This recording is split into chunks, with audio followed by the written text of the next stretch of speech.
Welcome to Sober Sunrise, a podcast bringing you AA speaker meetings with stories of experience, strength, and hope from around the world. We bring you several new speakers weekly, so be sure to subscribe. We hope to always remain an ad-free podcast, so if you'd like to help us remain self-supporting, please visit our website at sober-sunrise.com. Whether you join us in the morning or at night, there's nothing better than a sober sunrise. We hope that you enjoy today's speaker.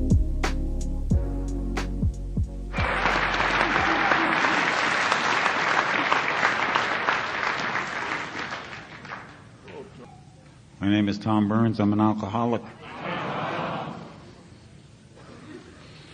My home group is Avon Lake Friday. Avon Lake is a suburb of Cleveland, Ohio, about 17 miles to the west.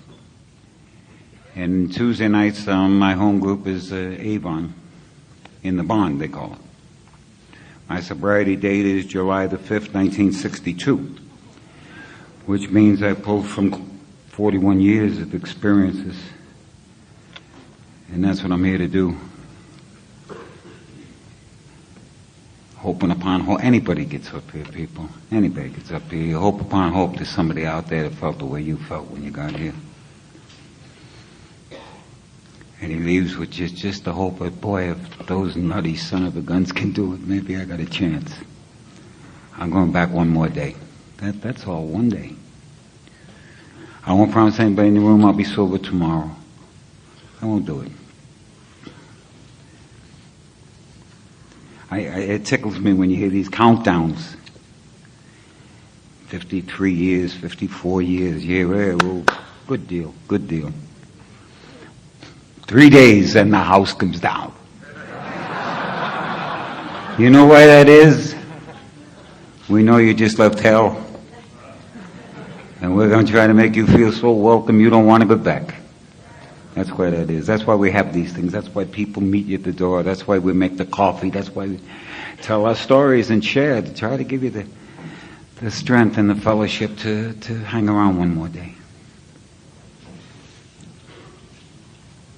My wife says, Tom, she says, I think you're getting senile, Tom.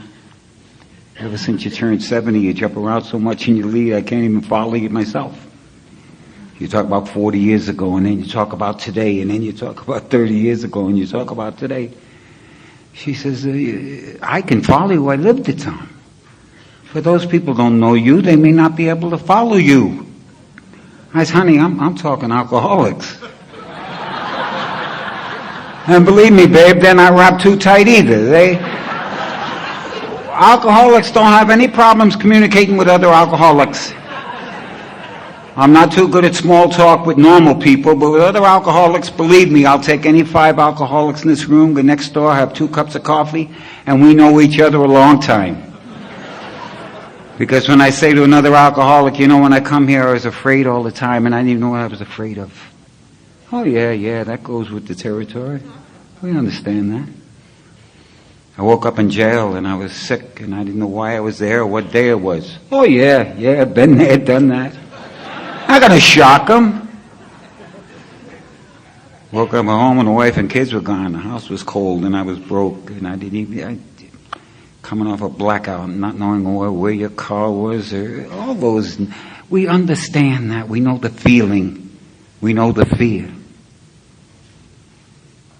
That's what helps make it work. I was born and raised in Brooklyn, New York. People, drinking was a way of life. My dad died in an alcoholic's death. It's not pretty to watch. A man that was 200 pounds weighing about 114 pounds, no guts, no nothing. But drinking was no big deal. It was the social event of the week. My dad worked in the shipyards, and they used to get paid on Friday nights, and they met at the neighborhood bar. That's where you met, Dugan's. Had the fish fries, played shuffleboard, sang songs, told lies about the old country. How great it was in Ireland. For crying out loud, half of them never seen Ireland. And the other half, I figured there's something wrong with them, because if it was so good, why'd they leave? South Brooklyn was no bargain. Everybody had a draft card saying they were 18. Got into some trouble at a young age, and they sent me to the service. It was either that or upstate, and I didn't want to go upstate, so... and there's no service stories, people. I went in a private, and 4 years later I come out of private. That was the end of my service career. I didn't like the service. Whenever I got a promotion, I went to town to celebrate, and if I had money, I didn't go back. I just didn't go back. And they frown on that. They don't like that at all. So you get discharged, and you get back home, and you go through the legal drinking years. You're expected to drink. You're getting rehabilitated to civilian life. And where do you get rehabilitated? At the neighborhood bar. Now, I can't go on a day trip with you people. I'm trying to qualify. I'm trying to go from the fun years, and there were a lot of fun years, to the sick years, to the dying years. And I'm trying to get there fast so we can get into this good stuff. Just learn how to laugh. Learn how to not take a drink today and be happy. Do you realize that's possible? I didn't know that.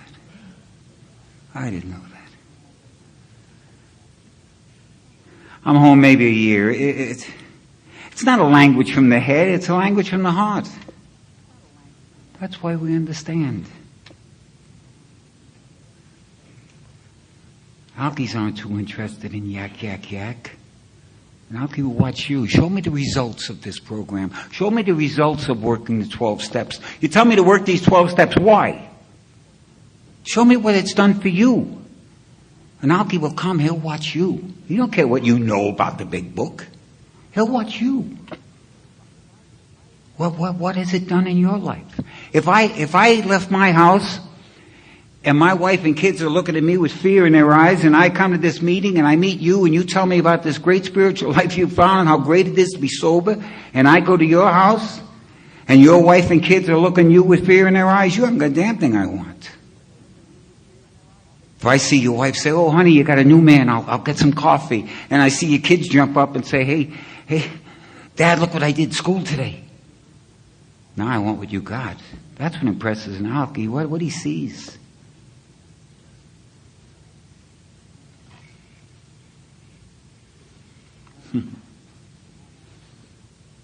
I'm home almost a year. My dad grabs one night, he says, "Tom," he says, I think your mother's seen enough of this nonsense with me. There's no reason she has to go through it again with you. If this is the way you want to live, I'm going on 2- and 3-day benders and I'm getting into some jackpots.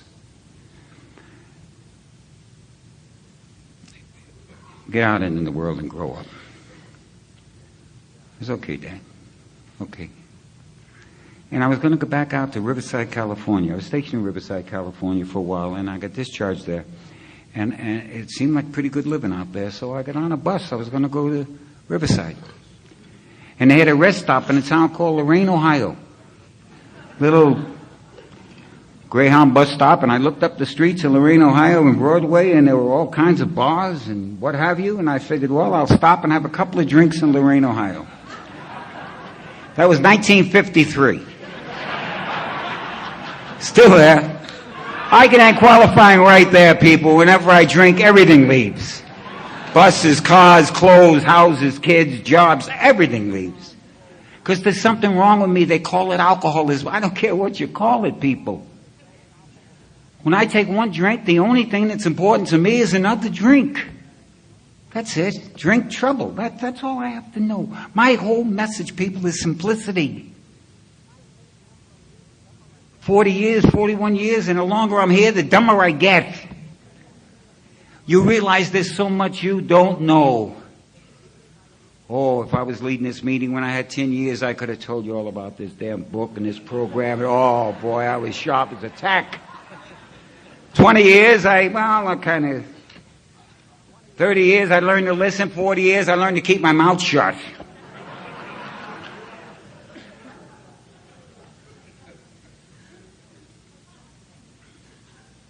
I come up a 3-day drunk and almost broke, and I called home for money. I says, "Dad, I'm in this town. I'm almost broke. If you send me some dough when I get out to the coast, Dad, I'll send it back 100-fold. My dad had been talking to people in AA. Hey, I got this son that's nutty and a jaybird when he drinks. What can I do to help him? Frank, you want to help him? Yeah, don't help him. What the hell kind of advice is that? Let him wake up in enough jails, let him beat his head in against enough walls, let him get to the point where he's sick and tired of being sick and tired. Let him get to the point where just a couple of seconds, he gets honest with himself, he says, maybe it's me, then we'll break our backs to help him, Frank. Till then, let the clown finish his act. I don't think it's for people who need it. I needed AA when I was 17 years old. You could have sent 100 AAs to my house. Every weekend I would have yesed them to death just to get them the hell out of the house. But when the price got too high, when dying looks easier than living, huh? What do I have to do, fellas? I'll do whatever I have to do. Well, go out to Laughlin and speak. Okay, help me keep sober? Yeah, I'll do it. Pick up the cups or set up the chairs or make the coffee or go to the hospitals and take people to meetings or go to somebody's house and sponsor. Whatever it takes, I'll do. Don't get me wrong, I love the big book. It's my Bible. Big book won't keep you sober anymore, and the Bible will get you to heaven. Doing what the big book tells you to do, that's what will get you sober. Sobriety's in the action, people. In the action, not the knowing. I'll introduce you to men who could quote this big book, tell you read 449, quote the 12 steps by heart, everything. They know that thing inside and out. They can tell you what page you can find what, and they're drunk. Because they forgot to do what the book says to do. These are the things we did. That's where the secret is. Move the feet. My program this morning was the same as I learned 38 years ago. I get up in the morning, I say, God, please run the head. I'll move the feet. I'll move the feet. You let me run the head and you never seen anything get so screwed up in all your life. My wife can tell you 4 days in advance when I'm ready to go nutso. There he goes. Yeah, hey, Chris, Dad's going nutty again. Yeah, okay.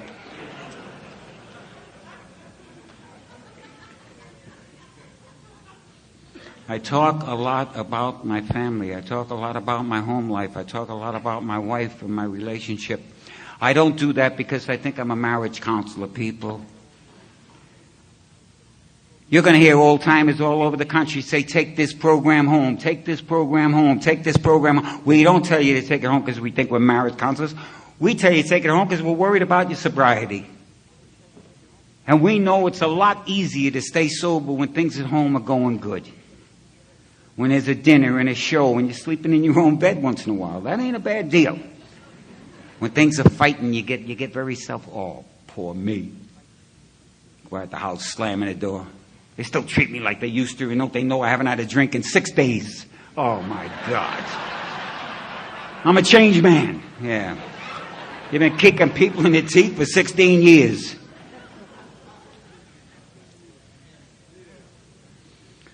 Well, my dad says, good luck and goodbye. Hangs up. I get drinking in a local bar, and they tell me they needed chemical engineers at a chemical company in Avon Lake. So I went for an interview. I got the job. Chemical engineer. I can't spell chemical engineer. But believe me, you put an alkie with his back against the wall, he'll be whatever he has to be. You watch him. Friday night, he's fighting 6 cops. He's winning for 3 seconds. Tuesday morning before the judge, you think he's an altar boy. Oh, my God, you're running right in. I had a nurse tell me about alkies, people. I'll never forget it. God almighty. Jump around right the hell. I had a sponsor that was a great believer going up to the hospital and talking to patients. He came in 1948. He passed away down in Florida. But he said it was easier than going in the house and having them puke on your shoes. But the hospitalization came in, I think, around 58, 59. Well, by 62, they didn't have much time to build alcoholic wards and so forth. So in Lorain County, they took the alcoholics and they put them in with the mental patients, 2 West, at Lorain Community. And every Tuesday, my sponsor used to come get me, and we go up to the hospital. He give a 15-minute talk. And then we have a discussion, and that'd be it. Well, one night he called me. He says, Tom, he says, I can't make it tonight. Will you run up to the hospital and talk to the patients? I was, okay, Jay. And I got the 2 West. The nurse seen me. She says, hello, Tom. She says, you here for the AA meeting? I says, yeah. She says, I'll get the patients. And she walked down a long hall. And I see her tap somebody and talk to him and tap somebody else and walk by a few people, tap somebody else. Finally, she got 10 or 12 guys together. She said, go down to the TV room. We're going to have an AA meeting. And I grabbed her. I says, how do you know who to tap and who not to tap? How do you separate the alcoholics from the mental patients? She says, oh, it's easy. I said, gee, I've been sober a little while, and I don't see any difference. She says, you could if you were here 3 days, Tom. I said, why is that? She says, well, we carry them all in. After 3 days, you see the ones walking down the hall kind of quiet and sedate to themselves? I says, yeah. She says, they're the mental patients. You see the ones in the office telling us how to run the hospital? Huh? Alkies. Aren't we quick forgetters? Do you realize if you're an alcoholic and you're laughing at yourself? You know how good that is, people? That's the beginning of getting well. That's the beginning of getting well. When you come here, you think you're the center of the universe. You tell a joke about an alkie when he's drinking, he'll punch your lights out. We're very thin-skinned people. We have feelings. We don't... You come here and you learn to laugh at yourself. You learn how to wear things kind of light. God almighty, people, it's a great way to go. I tell you, I won't be sober tomorrow. I live my whole life one day at a time. He says for the moment, I haven't got there yet, but one day at a time I'm handling. I used to worry all the time. I remember worrying about Social Security going broke. And, oh my God, this, I used to worry about money all the time. Money. I come here, you teach me how to live, I got enough money to last the rest of my life. If I die tomorrow. You don't worry. You don't worry anymore. Those promises, we're not talking la-la land, people. Those promises are true. If a power brain yourself can get you sober, what makes you think you can't take care of anything you got? And as far as you new people are concerned that are looking for God, I'm going to tell you something real fast. He's not lost. You just don't know it yet. Just bring the body. The mind will catch up. Move the feet. Put your feet where we put ours. It's easy to become an old-timer. Don't drink, don't die. What the hell? I'm limping up the stairs.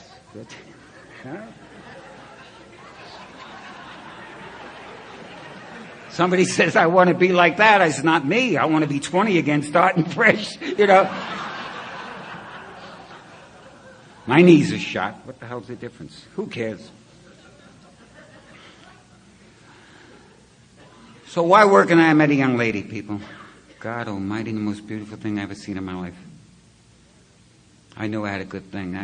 She was only 18. She didn't know. Oh, the poor thing. She didn't know. I met her in November and I married her in December.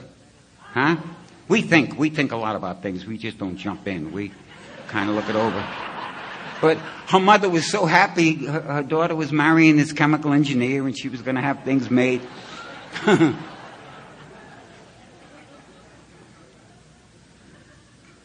I went to work drunk and lost the job.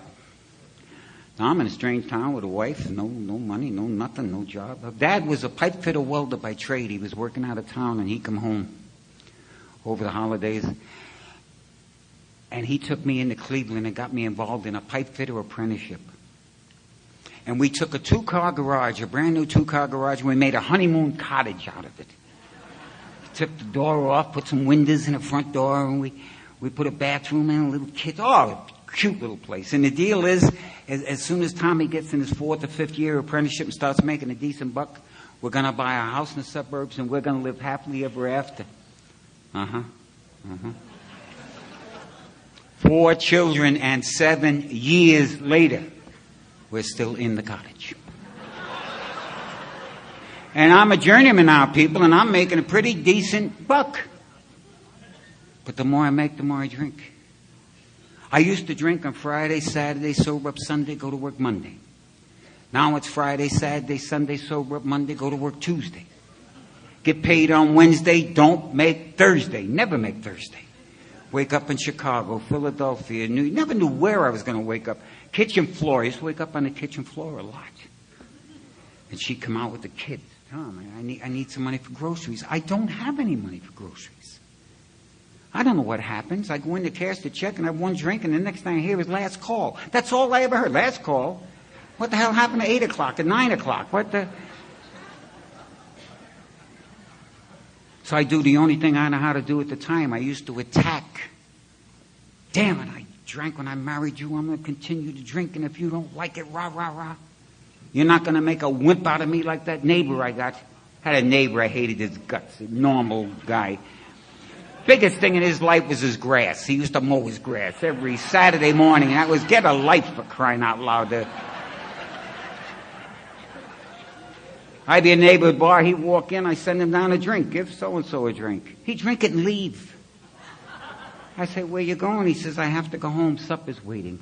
Supper's waiting. When I stop in for one drink, I don't care if the Pope is waiting.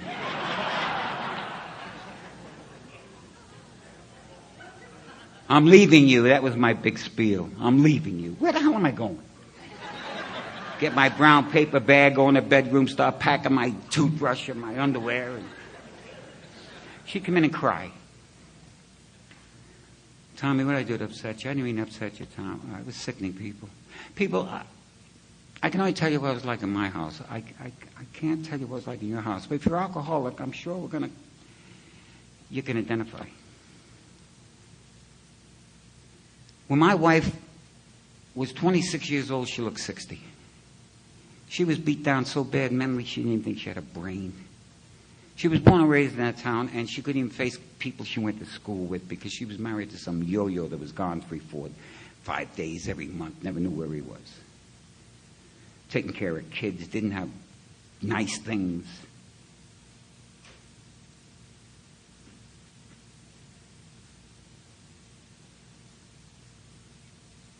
And they took me to AA, and they took her to that communist club.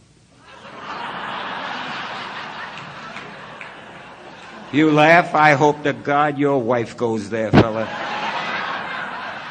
I was so happy when she went there. I thought she was going to go there and learn how to help me. No. They go there and learn how to help themselves.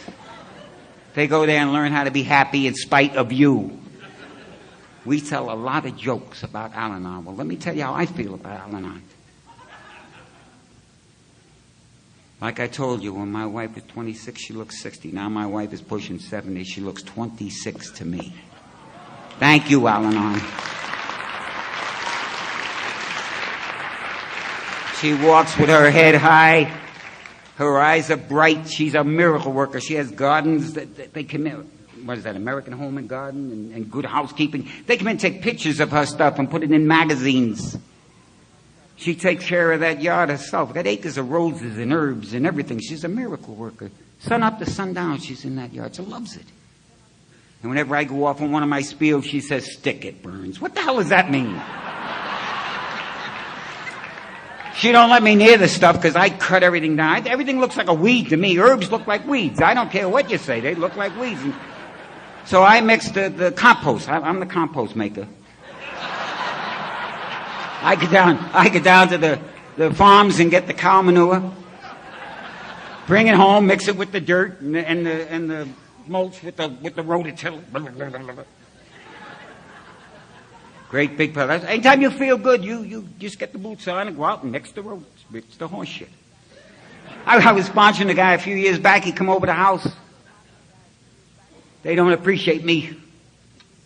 Going out loud, I said, come on, we'll talk about it out in the back. And I gave him a pitchfork. I said, you start turning that and I'll turn this. And he's turning the cow manure and finally looks at me. He says, what are we doing? I says, this is what I do. I mix the horse shit. He says, I'm going home. I got it made. He says, I got it made. Anytime you feel important, come to my house. We'll mix some horse shit.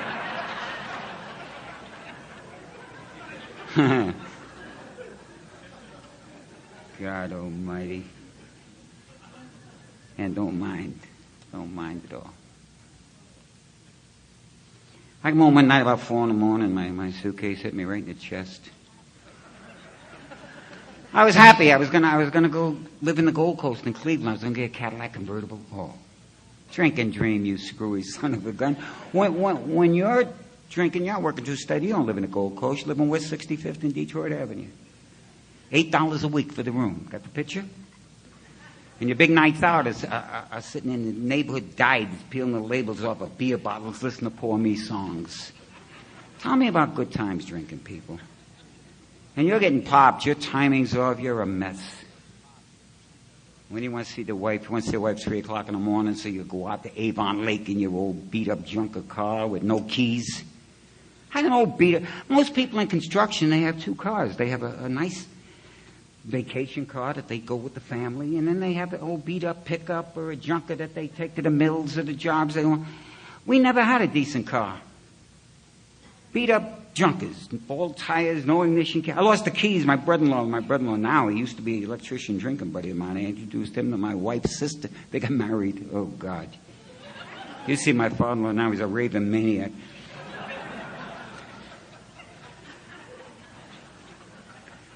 I lose the keys one night. He says, "Don't worry, Tommy." He reaches under the dash, pulls out all the wires, gives me 3 wires and a clothespin.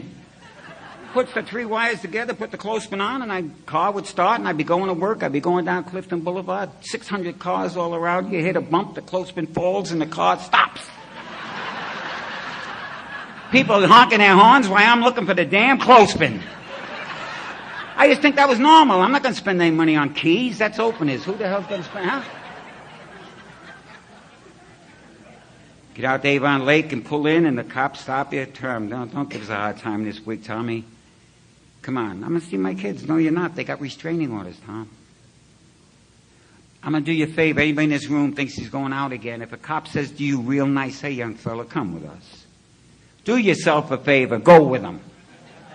Because if you think you're John Wayne, you're going to throw one punch, you're going to wake up in jail, your hair's going to hurt. And I got nothing against cops. If I was a cop and some punk talked to me the way I talked to them, I'd break his head too. She said we were separated 1.5 years. I don't remember, people. I remember I called her up. I said, "Glenn, I'm fed up living like this. I haven't had a drink in 3 weeks, and I'm working, and I want to take you and the kids down the valley on a picnic."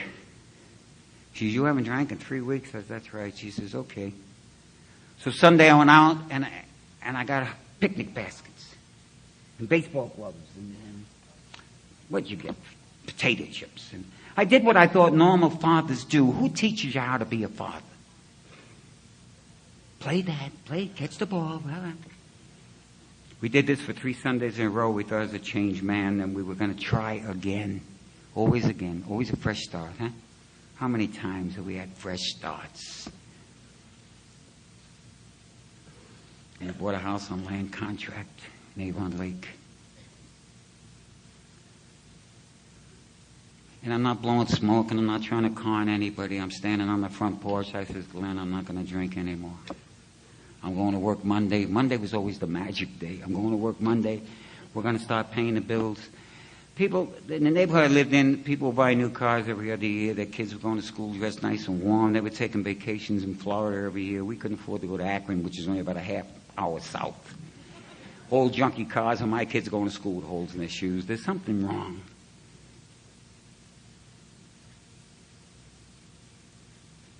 Well, 30 days later, I'm sitting on the front porch. Nursing a hangover. Because sometime during that 30 days, I stopped in for 1 drink. I've been so good, they're trying to make a wimp out of me. Huh? I work hard, I play hard. While I'm there, my brother-in-law comes up. My brother-in-law, he don't look good at all. He don't look good at all. "Geez, Tom," he said, "I got problems." He says, "I got a drunken driving charge. I got to go before Jensen Tuesday." I said, "Bob, I don't want to hear it. I got 4 of them in 5 months. I'm paying the last one off on time payments up in Avon." He says, "Yeah, but I'm getting sued for divorce." I said, "I know." He says, "How do you know?" As I got my papers this morning, too. Jensen was a friend of the family's. He called Judge Jensen. He called the wives in. He said, "Look, I'll give you 2 divorces for the price of 1. Get rid of both the losers. You girls can do better." While we're sitting on the porch talking, the wife comes out. Talking to the brother-in-law.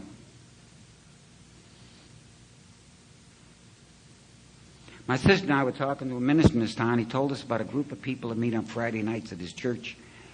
And they must be doing something right because they're not drinking and they're putting their lives together. And Bob says, you think if I go to that club, she'll hold off on the divorce? She says, I don't know, Bob. That'd be up to her, but it might be worth a shot. I figured there's my out. I said, how about me? I'll go. I'll go to Girl Scouts, the Boy Scouts. I don't want a divorce. She says, you. They don't make anything out of people like you. Friday night, we went to our first AA meeting. I'm 28 years old. He's 26. Who can tell you anything when you're 28? You're streetwise. I get this swinging doors, Avon Lake, and there's two things I know in my life at that time, people. I don't like or trust people. Everybody's a phony. Everybody's out for what they can get. And I'm going to sucker you before you sucker me. When you live in the streets, you think like the streets. I didn't know I was going to meet people like I met in this room. These rooms. I didn't know I was going to meet people that had their hand out to do nothing but help you. Come back and sit at your kitchen table till 2, 3 in the morning because they want to help you get through the night. And they get their greatest joy out of watching a new man stay sober. Do you know that? Because they know what's coming.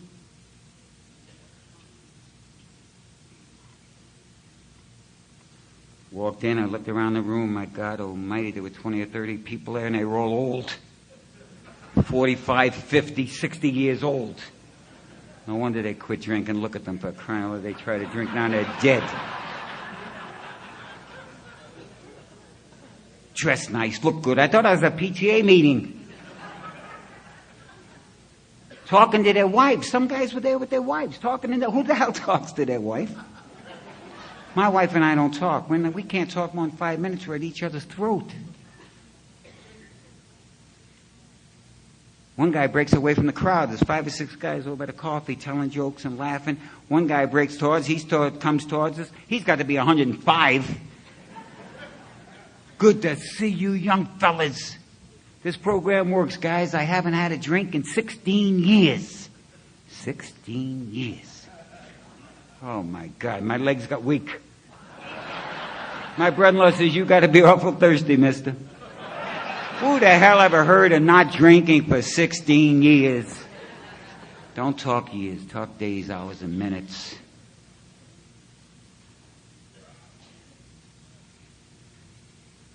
Boy, you fellas don't know you're going to have a life that you never dreamed of, and you're going to find God. And I thought, oh, boy, I did it now. I did.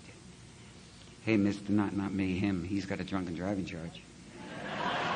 And his wife is divorcing him, and I come to help him because he's a good friend of mine.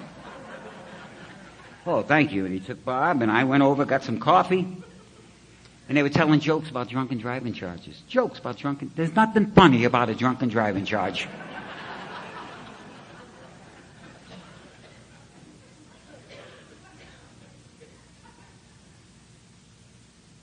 Then they announced the lead. Oh, boy, here's the Messiah. Here's a guy who's going to touch us on the head and make us well, huh? I'll never forget this. This is a long time ago. They had a cake, little cake, one candle. It was his first year, his first anniversary, and his first lead. And he was just, oh, he had a white shirt and tie, new suit. Oh, he looked so cute. I got 35 cents in my pocket and clean work clothes. That's it. There's no food in my refrigerator, and they're turning off the gas. I come here because I heard you people had something going, and I was going to try to find out what it was. I had no idea. He gets up. His wife is in about the third row. He looks out at her. He says, hi, honey, I love you. She stands up and says, I love you, too. My brother-in-law poked me. He says, what the hell are we doing here? I said, I know what we're doing here, you sick son of a gun. You wanted to come here. Second thing I hear in an AA meeting, isn't it great to be sober? I got up this morning and I could smell the flowers.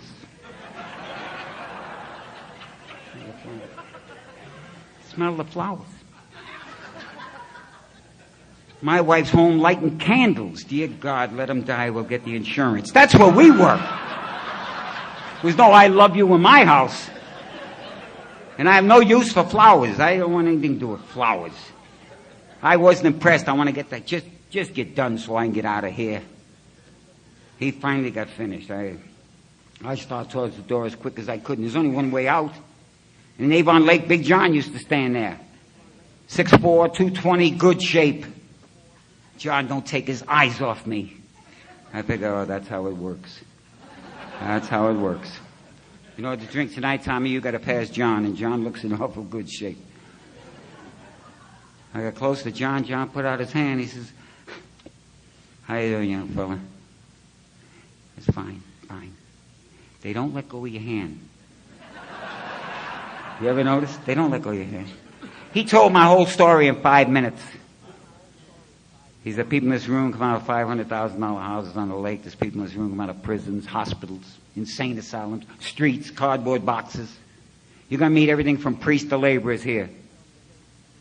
But you do yourself a favor, young fella. You bring the body here. The mind's going to catch up.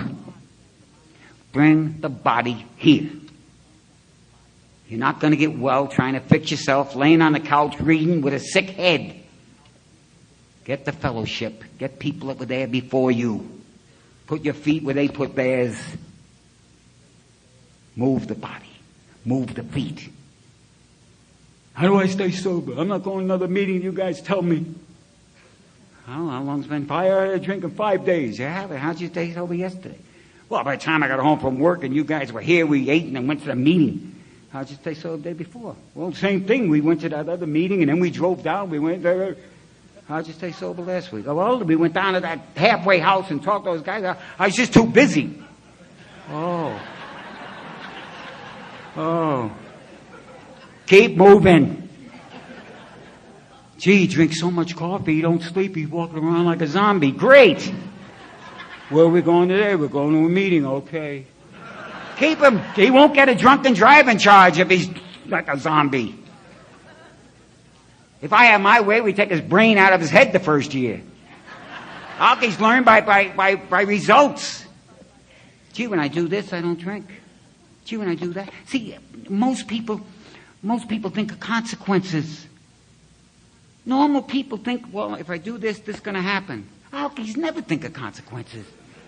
Alkie wants to dive off the big board. He goes out, gets on the big board, and jumps. He don't even look to see if there's any water. Halfway down, it's God help me. No, it's too late. Too late.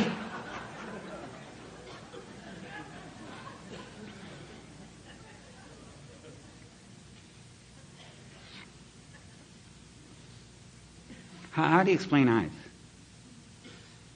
How do you explain to somebody eyes? How do you explain to somebody? I met people with good, strong, kind eyes. How do you explain that? I met people that seemed to know who they were, what they were, where they were, and where they're going. Where do you get that without a drink? Where did they get that strength? I lived in fear all my life. Didn't even know what the hell I was afraid of. Doom.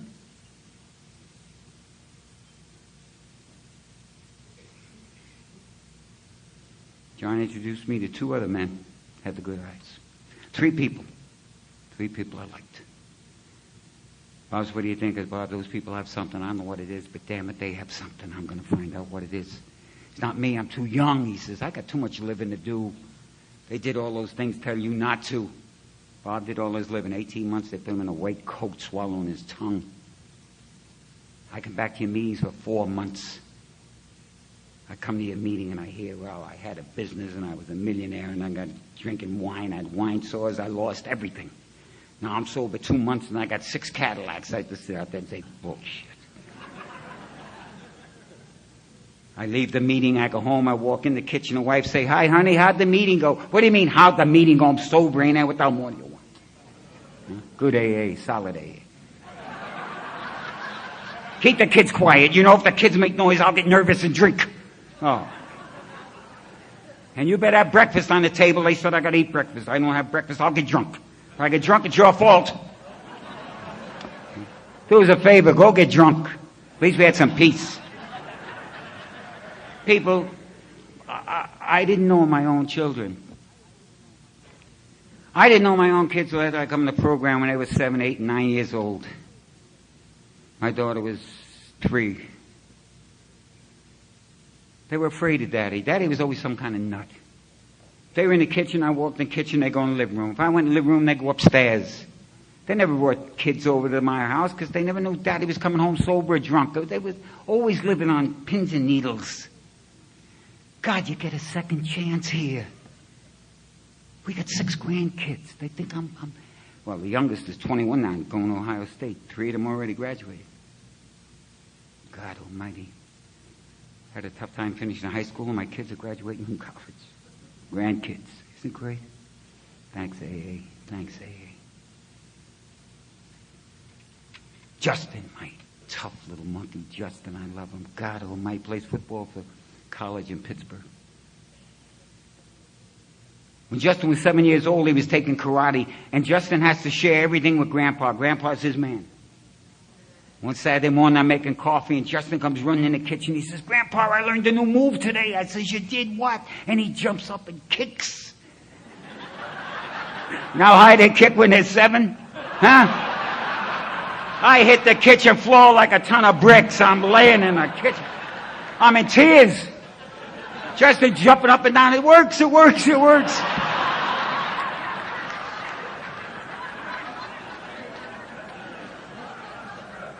My sponsor calls that coupons. You can keep those coupons. What has that got to do with sobriety? I'll tell you what it's got to do with sobriety. You're going to come here and you're going to get a new brain. You're going to get a new brain. And what's important to you when you get here? Money, clothes, cars, houses. Yeah, you'll get them. You'll get them. They just won't mean a damn thing. You'll come to believe if it don't bleed, the hell with it. The only thing that's important in this world is people. People. Everything else will be taken care of. And I'm not pie in the sky. I'm talking about times I had to borrow $2 for gas to go to work. We didn't have the house payment for that month. I said to myself, well, it's all over now. We're not going to make it this month. And at that time, land contract, you lost the house. And I come home from work and the wife said, guess what happened? I said, what? She said, the income tax check come. And we have the house payment. Things like that went on in my house month after month after month. When I was out of work, guys, the meeting say, hey, Tommy, could you paint my house? And they give me the money. Let me keep my respect by working.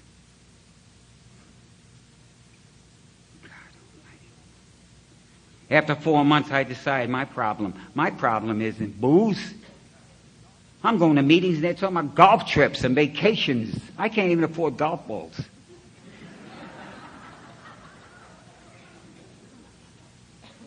I heard about a job in South Dakota. They were working 712s on the missile bases outside of Rapid City, Sturgis, South Dakota. And out I went. As a result of a good apprenticeship, I was out there. I didn't drink for 4 months. I was sober 7 weeks out there. They put me in charge of the Titan II fuel systems. I made a lot of money. There were over 2,000 guys on that job. And it was hard to find a place to live. But one of the local guys came over. He says, hey, Tom, my neighbor's husband passed away, and she has a ranch, 300-acre ranch out there, and she's going to live with the kids. You can lease it. I says, good deal. Got it. I leased a 300-acre chicken ranch. I never seen a chicken in my life. So here I am with this chicken ranch. I got coops and everything. I figured, gee, there's 2,000 guys out in these jobs. They need eggs. See, we don't think small. I'll become the egg king. I'll get chickens. I'll sell eggs. Oh, my God. I'll open up one in New York, New Jersey, California. I'll be there. Mr. Egg.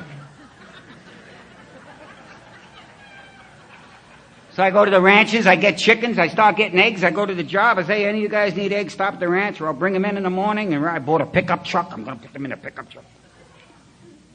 Some guy from Iowa says, hey, Tom, you ever have anything to do with chickens? No.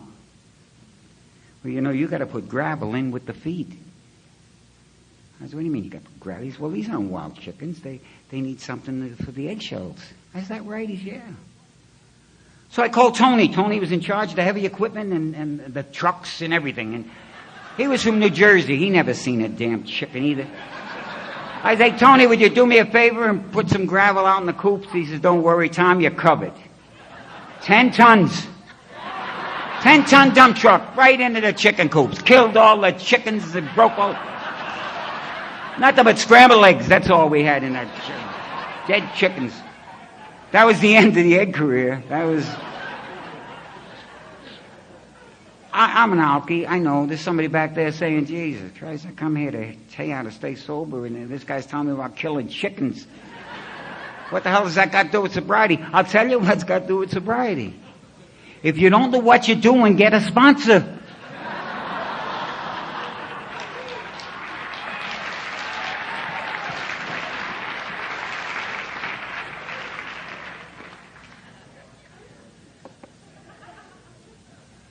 Got to tell you about the new brain you get. Got to tell you this story because to this day, I just love it. I'm sober. Kate's 23, 20 years ago. I'm coming home from a meeting in Avon Lake on Friday night, and I'm driving down Electric Boulevard, and I look up, and there's a red moon. You ever see those big moons that you could almost touch? And Katie got red hair.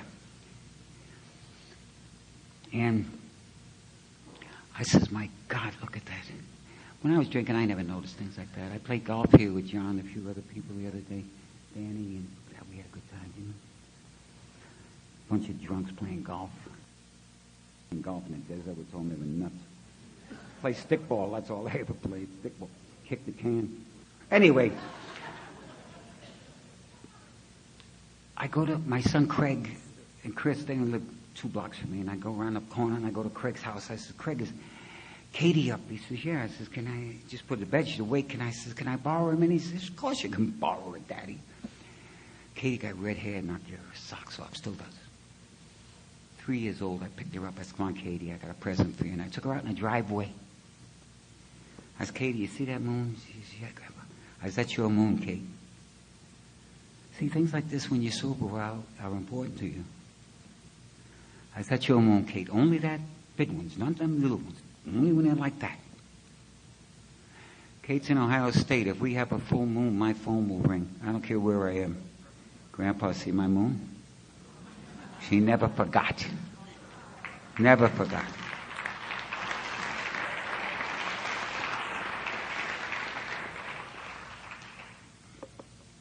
Come home from Florida. I was down in Naples leading a meeting. I had an 85 Chrysler convertible, never seen rain. Red with a white top, white leather. Loved that car. It's my horny car. Whenever I got horny, I put the top down, took the wife for a ride down through the Vermilion Lagoons. Had it detailed all the time, and I come home from Florida, I look over the garage, and the car's gone. That don't shake me up, because I figure, well, who's doing the car this year? And she said, I got to talk to you about that. That's what I mean, you got to talk to me about that. She says, well, you know why you were gone? Katie turned 16. I says, yeah. And Katie always loved that car. I said, yeah. She says, so I gave it to her. Gave it to her. I said, Clarence, you could use the car anytime she wants, but for crying out loud, just to give it to her? Whoop, whoa. That's what they say when they're in that Al-Anon. Whoa. Picks up the phone. She says, Katie, Grandpa's home. I look out the window, about 5 minutes. Here comes Kate with the red hair flowing, the top down. Runs in the house, kisses me, says, oh, Grandpa, I love it. I said, oh, I'm so happy for you. Oh, God. What are you going to do? Buy another car? That's what you're going to do. She gives them all cars. All the grandkids get cars. 16 get cars. Right. Christ, I come here, I didn't have 2 nickels. Buy cars. Big deal, huh? Big deal. God almighty.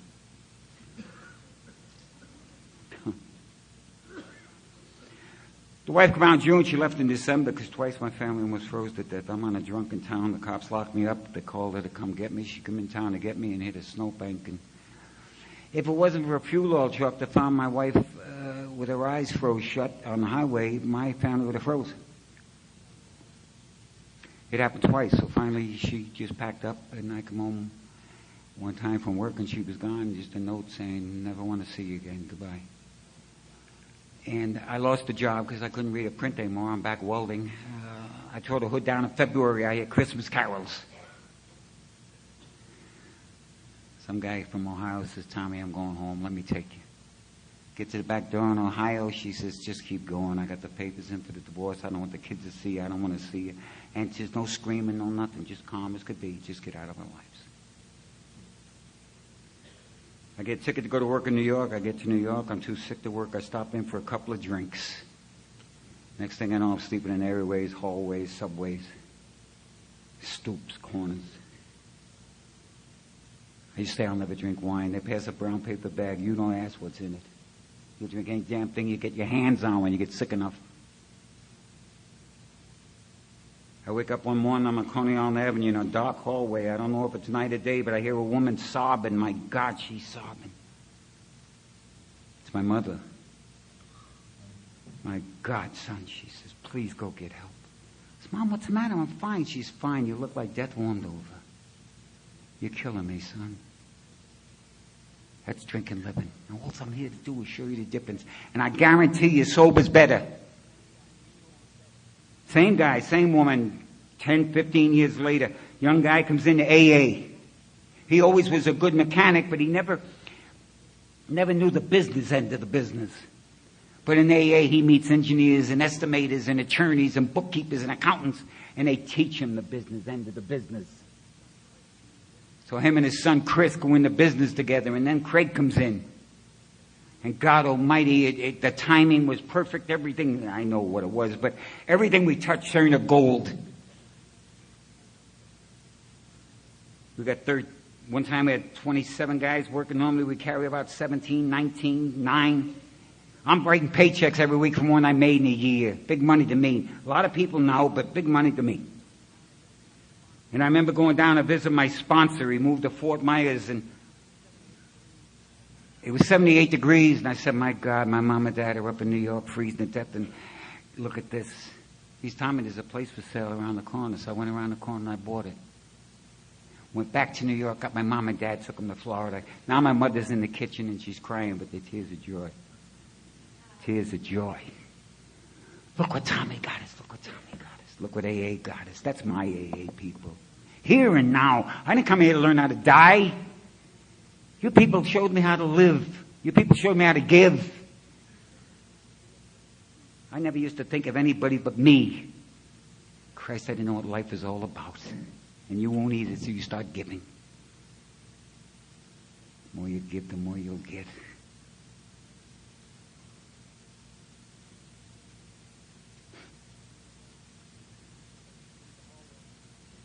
I leave the hallway and I'm going to commit suicide. I get down 3rd Avenue. I was going to jump off the L.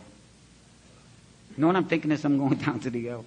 Boy, they're going to be sorry when they hear what happened to me. Huh? That's how sick you get. And I look over the rocks and I see the bridge and I see the great big boulders, the rocks. And I had a spiritual awakening. Something said, suppose you jump, hit the rocks and don't die. Oh my God, that's going to hurt. Huh? Oh no. No. I don't know any alky wants to hurt. The wife was having a tough time trying to work. She was back nursing, trying to raise 4 kids. It was tough. She sent me some money to come home. She figured if I got back in town, I'd go to work. I went down the hall. They gave me a 3-day job. I got the ticket. I cashed the check. I woke up in jail because I went home, wrecked the house. Cried all night, not because I'm alcoholic. I thought I was crazy. What the hell am I doing in jail again? Why did I do this time? I look between the bars. There's my nutty brother-in-law. And he looks good. His eyes are bright. And even him, I got to put up my wall. You can't let anybody in. Bob, can you imagine I'm in jail again? He laughed at me. Yeah, well, I can imagine you're in jail again. You're just like me. You're crazy when you drink. Tommy, I haven't had a drink in 8 days. 8 days. You can't go 8 days, Bob. You can't make 8 days. Tommy, I got out of the straps. I went to detox. I got a sponsor. I go to 2 meetings a day. I'm going to one tonight. If they don't send you away, I'll take you. That night, him and a man old enough to be my father come to my house. They took me to Lorraine St. Mary's. I can't tell you a thing about the lead. But I remember sitting at tables, and inside I'm screaming, oh, God, help me. I'm different than these people. I'm nuts. I'm not like these people. I can't do it. God, please help me. Man sat down. He says, how you doing, young fella? I says, fine. Fine. The man had become my sponsor shook hands with another man. He says, I'll see you next week. And I physically grabbed him. I said, how do you know that? How do you know you're going to see him next week? I don't even know if I'm going to make it home tonight and you're going to see him next week. He's back off and come with me. We went to a drugstore. We got vitamin B, Karo syrup, orange juice, and honey. Sat at my kitchen table. He poured out the vitamin B pills, mixed the honey and the orange juice to take them and drink that. Third step, that's my third step. I turned my life over to him. I didn't have a God, people. Him I could see. He was real. He was sober. And his eyes were good. And I got the feeling he liked me. Got the feeling he just, face value. Just, hey, come on.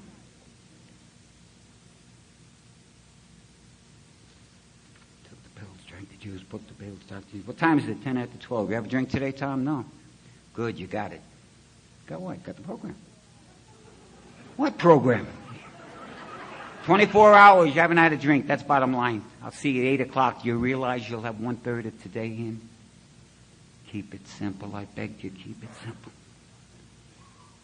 8 o'clock, that man was old enough to be my father, was at my front door.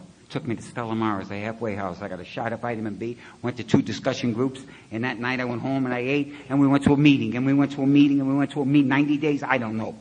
Meetings, and more meetings.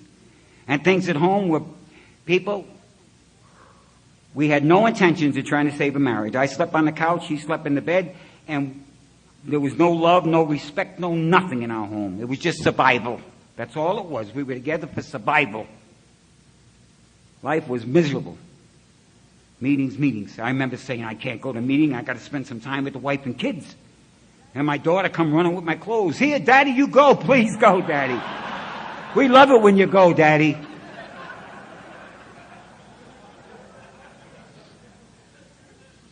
Meetings. I'm listening. I wonder why. Make coffee. They put me on coffee. I had coffee for 3 years. And that's before you had the cups. We used to wash the cups. Wash the cups all the time. What the hell am I doing washing cups? Sober. I go to a meeting and somebody says, any anniversaries? And somebody said, Tom, sober a year? Oh, God, everybody clapped. I got a head that big. I'm driving home. Year sober. This guy say, Tom, you still sleeping on the couch? Oh, yeah. How come? Well, let me tell you, there's nothing going on in our house. And as soon as we have enough money, we'll probably get divorced. Hey, Tommy, you're sober a year. It's time you went to the bed, put her on the couch. Is that right? Yeah, damn right. Damn right. This guy, so you're still broke? I said, yeah. You give her money every week, you're working a year, all year, 40 hours, and you're giving her 40-hour checks every week, and you're still broke? Yeah, she don't know how to handle money, Tommy. Is that right? Yeah, she's probably on drugs. Is that right? Yeah. Damn right, I'm going to handle the money. I'm the only one in the car.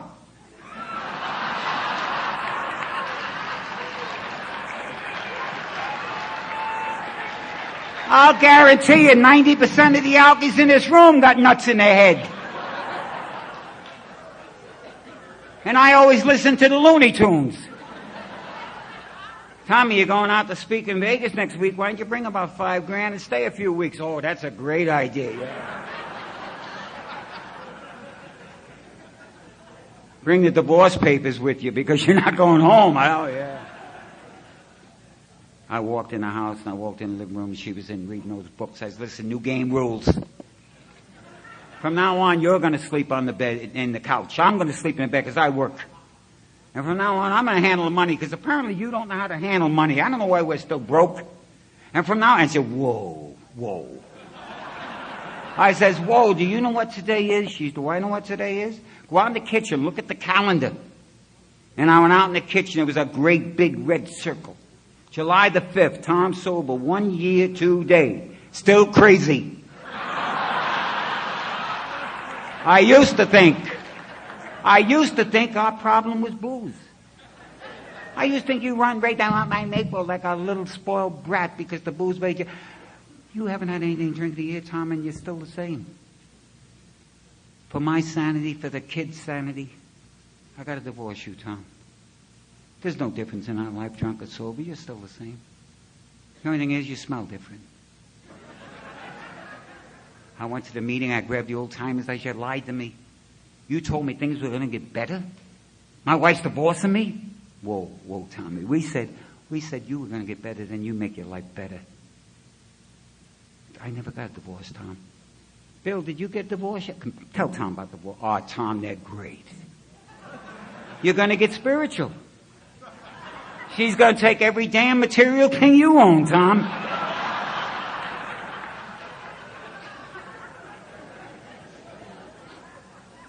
Sit down. Sit down. You're not going to get sympathy. Don't look for sympathy. Because we know you're in the position you're in because of you. Nobody put you there but you. It's nobody's fault but yours.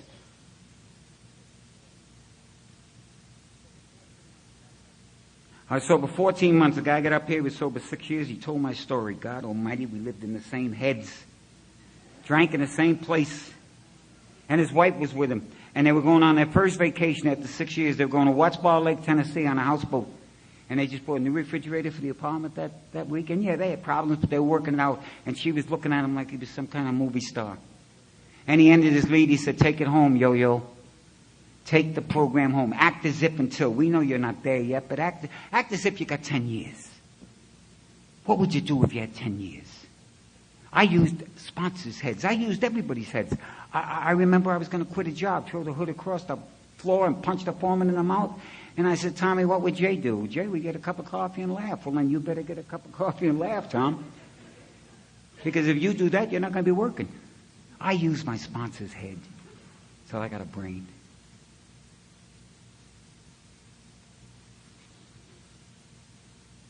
After the meeting, I sat down at a table. I said to a bunch of guys, don't tell me to take the program home. How do you do that? Tommy, when was the last time you called up and said, honey, thanks for nice supper? What do you mean, thanks for nice supper? I bought the food. When was the last time you thought of anybody but yourself, Tom? When was the last time you called up, took your wife to a show and dinner? Never. I might have been sober 14 months. I never thought of anybody but me. Old timer comes over. He's going to talk to you over there a minute, Tom? I said, sure. I thought he needed some advice. Put me against the corner. He said, you're self-centered, selfish son of a gun. He says, do you forget a year ago you were sleeping in the weeds? Now you got a warm bed to sleep in. You have your family. You have a job. You have a few pennies in your pocket. And all you do is moan and groan. You're sober 14 months. You haven't got a Cadillac. Isn't that a damn shame? When are you going to learn? When are you going to learn how to say, thank you, God, for the things you have? Stop moaning and groaning about the things you want. The things you want may get you drunk, Tom. And he walked away. I thought, my God, I got to do something. I better change or I'm going to change. If you don't change, if you don't grow, you go. Simple as that. I do things in pain. Pain is my greatest gift. When things are going great in my life and I start coasting, boy, I coast downhill. You let pain come in my life and I start moving. Your greatest spiritual advances you're going to make is in times of pain. Don't yell about pain. Pain's a blessing. If it wasn't for pain, a lot of us be dead.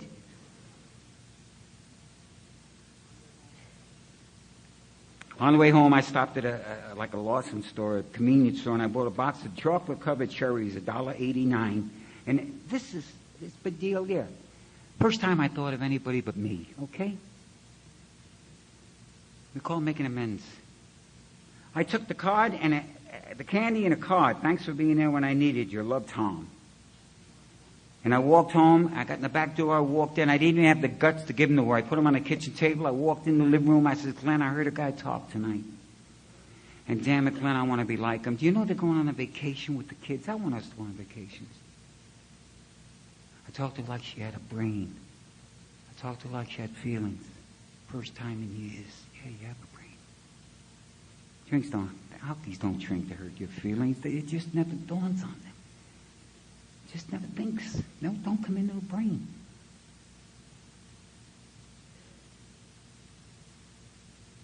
I said, I'm going to change, Glenn. Give me a few months. If you don't see a change, I'll give you whatever you need and I'll leave. But if I do change, we might have a good life like that guy and his wife and those kids. And she smiled. She said, who led the meeting? Jesus?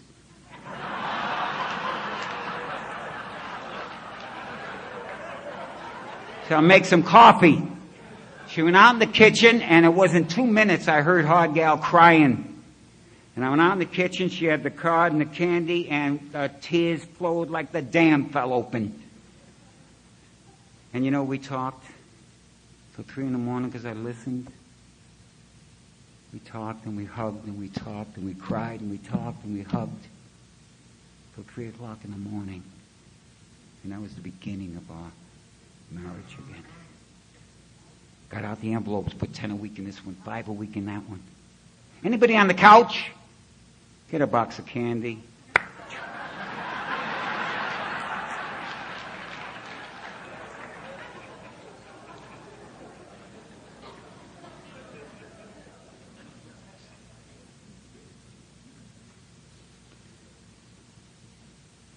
I come home one day and my wife said, Tom, set $30 on the kitchen table. I says, yeah. She said, that's ours, Tom.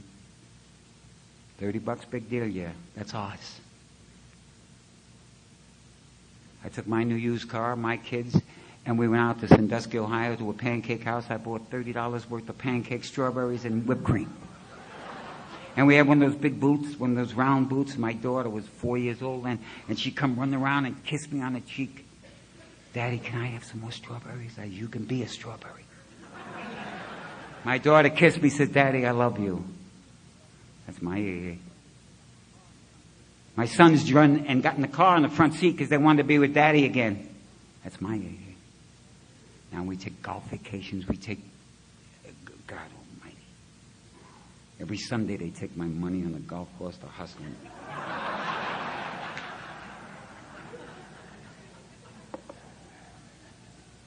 Okay, I'll wrap this up. I'll give you the biggest secret you're going to get here. My phone rings at midnight. He says, Tom, come pick me up. About time you did some 12-step work. And I went and I picked up this guy, my old timer, and we went to a house. And we walked into a little cottage, like my cottage, a little summer cottage. And there was a woman by the kitchen sink, and she had a bruise on her face, and she was crying. And there were 2 kids, 5, 6 years old, in sneakers and underwear right there by the door. And there was a lump in on the couch. A lump. And the kids were crying and scared like all these kids are crying and scared. And she said, my husband's dead. He asked me to call and he died.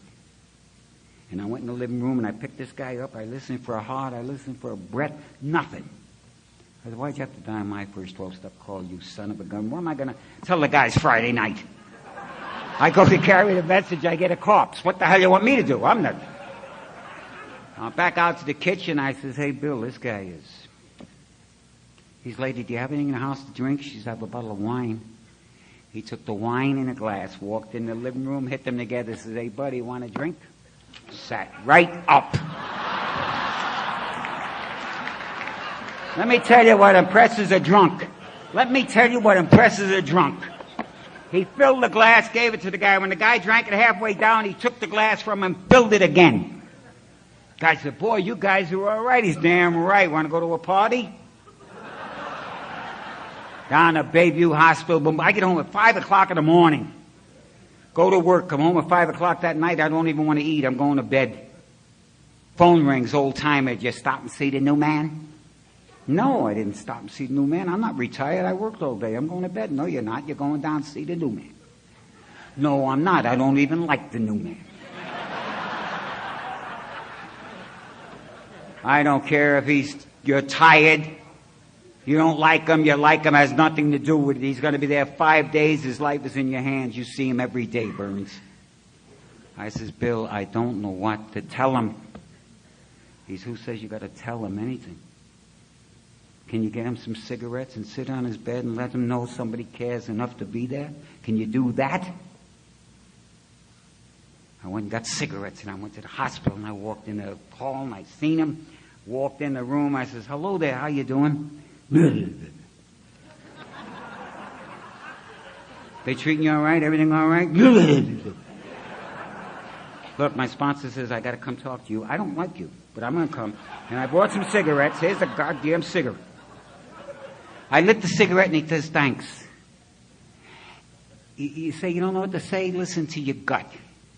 Just remember how you felt when you were there. That's sponsorship. You don't have to read, know anything. Just feel how you felt, because that's how he feels. And I said, I bet you don't know where you are or how you got here. How do you know that? Huh? Because I woke up in jail a short time ago and I didn't know how I got there. You know. You know. That's the beginning of sponsorship. Now you got sponsorship. And we become tight. I run him to meetings. Kids call me Uncle Tom. He gets in my car, he's sober 3 months. He says, you read the 24-hour book today? No, I didn't read the 24-hour book today. Oh, Tom, that 24-hour book is great. So I bought one, 24-hour book. 5 months, he gets in my car, he says, 5th chapter blows your mind, don't it? I bought a big book. I don't know where you people were. People I could read. But I promise you, by the time I read this paragraph and got to this one, I couldn't tell you what was in that one. I got AA in church basements, cars, kitchens, going down and listening to Sister Ignatia talk to new people and put her finger right in their chest. And coffee shops and kitchens and fellowship and people that lived it. And I followed them and I put my feet where they put theirs. 8 months, the phone rings. This woman's crying. She says, Tommy, can you please come down the house? I figured that son of a gun's drinking after all I did. See, when you knew, you think you're doing it, you know? And I got out of the car and I was walking up towards the screen door and the door slammed. And I looked up and here come this woman and she was crying. And she took my hands and put them behind my back and she put her cheek against mine and kissed me on the cheek. And she said, God bless you, Tom Burns, and God bless AA. And I could still feel the tears. That's when AA goes from here to here.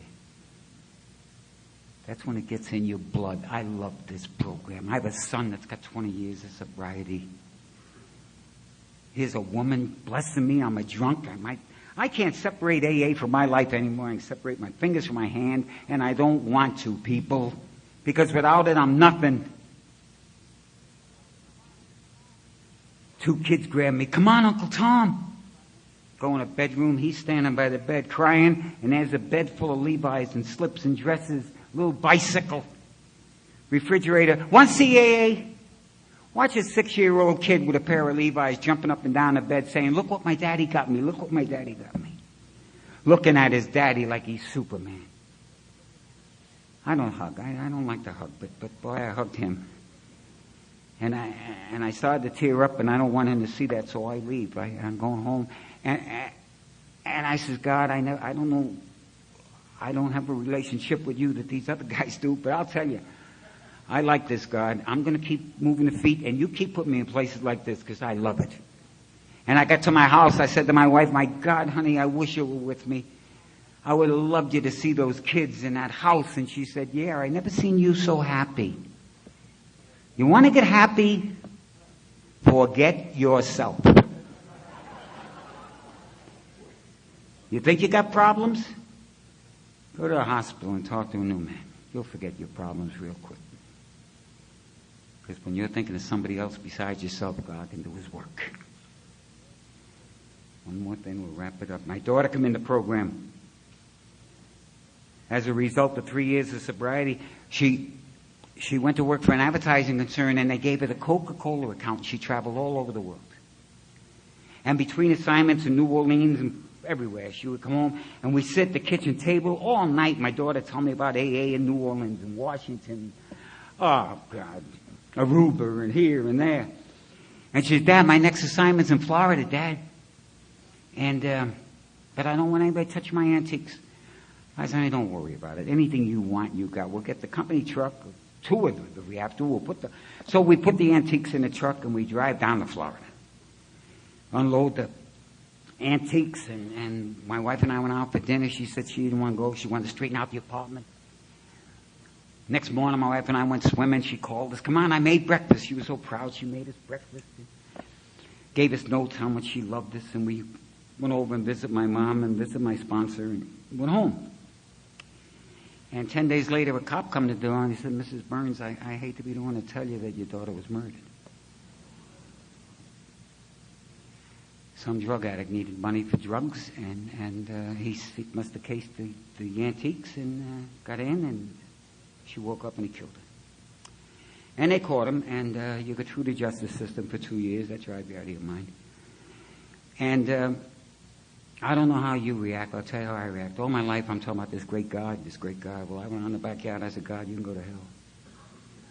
I'm going to get a shotgun. I'm going to Florida. I'm going to blow somebody's damn head off. And I don't care what you do, you sick son of a gun. You let things like this happen. See, God gets blamed for a lot of things he has nothing to do with. A lot of things. So for 3 years, you don't eat, you don't sleep. You go from 185 to 142. You go to bed at 11, wake up at 12, pace the floor all night. To make a long story short, you're in the kitchen one time to measure something and you can't even read a rule. You can't even know your name. You don't even know why you went to the kitchen. And your wife walks in from shopping and you don't want her to see you that way, so you tell her to get out.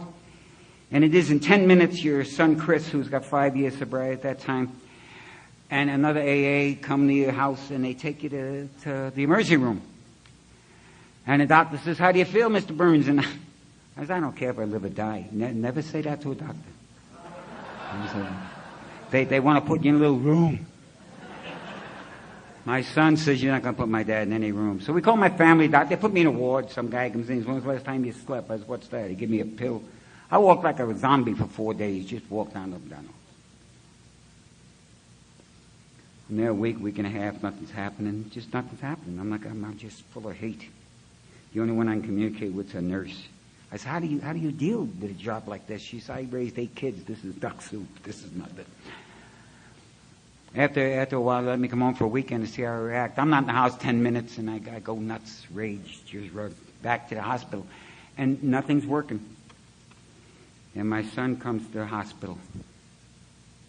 5 years sobriety. What can he know, huh? What can he know with 5 years sobriety? He's, Dad, these people may help you physically, and they may help you mentally, but me in this program, Dad, we're going to help you spiritually. I take your program and stick it, and take your God and stick it. He killed my daughter. Now, if you meet my son, you'll see him. He's 6'5", 280. And he picked me up. Dad, I want to talk to you. Don't blame my God for killing my sister. A very sick drug addict killed my sister. He had no more control over himself than you did when you were drinking, Dad. This isn't the God you told me about all my life. This isn't the God that took you off the streets. This isn't the God that gave me my family back. Go to the people in AA and look at the eyes. Is that a killing God? Why don't you get rid of the sick son of a gun you got and borrow mine so you get a good one? Use my God, Dad. He loves. He probably cried when my sister was murdered too. I'm going to sponsor you, Dad. Whether you like it or not. He says, you don't drink, but your life's unmanageable. My son sponsored me. My son lived with me for 2 years like a mother hen. We go to business meetings, and they would ask questions. I would light my pipe. He answered the questions. Nobody knew I was sick. People don't even know I'm sick now. They don't know. My daughter, I spend more time, and those of you who lost children, listen to me. I spend more time with my daughter now than I did when she was here. I talk to her every day. I don't hear her voice, but I hear her.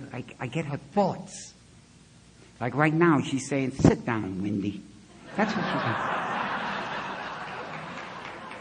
Thank you.